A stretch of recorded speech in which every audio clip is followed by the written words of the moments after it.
Hi, I'm Lori Grunin, Senior Editor for CNET, and this is the Fujifilm FinePix X10. The X10 represents Fujifilm's first serious entry into the enthusiast compact market, going up against stalwarts from Canon, Nikon, and Panasonic, as well as newcomers like Olympus. I really like the design overall, both aesthetically and for shooting.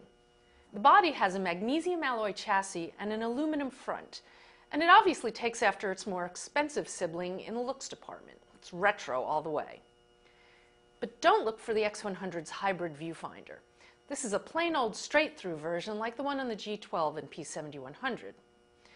Surprisingly, I didn't use it all that much, in part because it's really difficult to frame scenes using these types of viewfinders with zoom lenses, but mostly because I had no problem viewing the LCD in bright sunlight.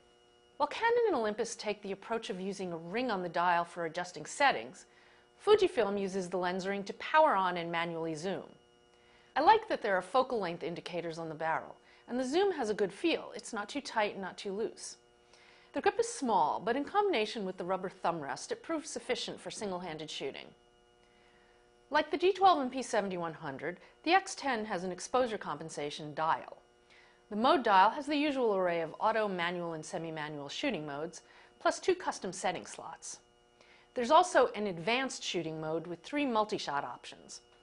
Pro Low Light combines 4 shots to improve noise in low light, and Pro Focus combines up to 3 shots to perform what other cameras call background defocus. Motion Panorama 360 is one of those panorama modes where you pan the camera while holding down the shutter button, a la Sony's Sweep Panorama. There are also a few automatic 6 megapixel or lower modes: EXR resolution priority, high ISO and low noise, and D-range priority modes. On the back you'll find the usual array of buttons and dials, including a raw override button. The navigation dial is a little loose, and its associated buttons, macro, drive, flash, and self-timer, feel a bit too flat to use without deliberation. All the important shooting options are directly accessible via buttons, except perhaps ISO sensitivity, and you can program the function button for that, though it feels really tiny. All of that's good because the menu system's straightforward but fairly tedious. There are 2 top-level menus, but you have to scroll through multiple pages within their extremely granular submenus.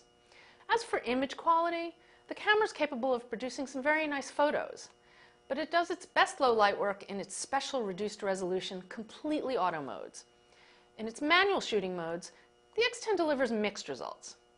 At low ISO sensitivities, you end up with grainier photos than most, but without the concomitant loss of sharpness.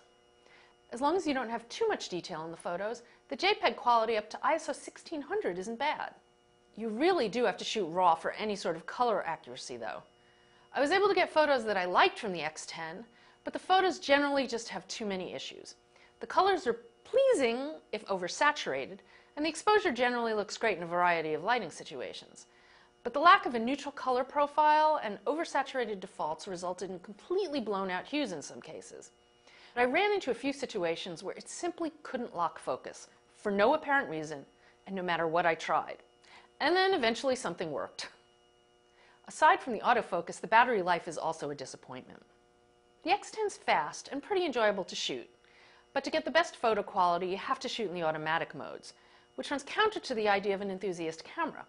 And yet even in the auto modes it's too complicated to recommend to snap shooters who just want better photo quality. Plus, the quality and autofocus are a bit too inconsistent. I'm Lori Grunin, and this is the Fujifilm FinePix X10.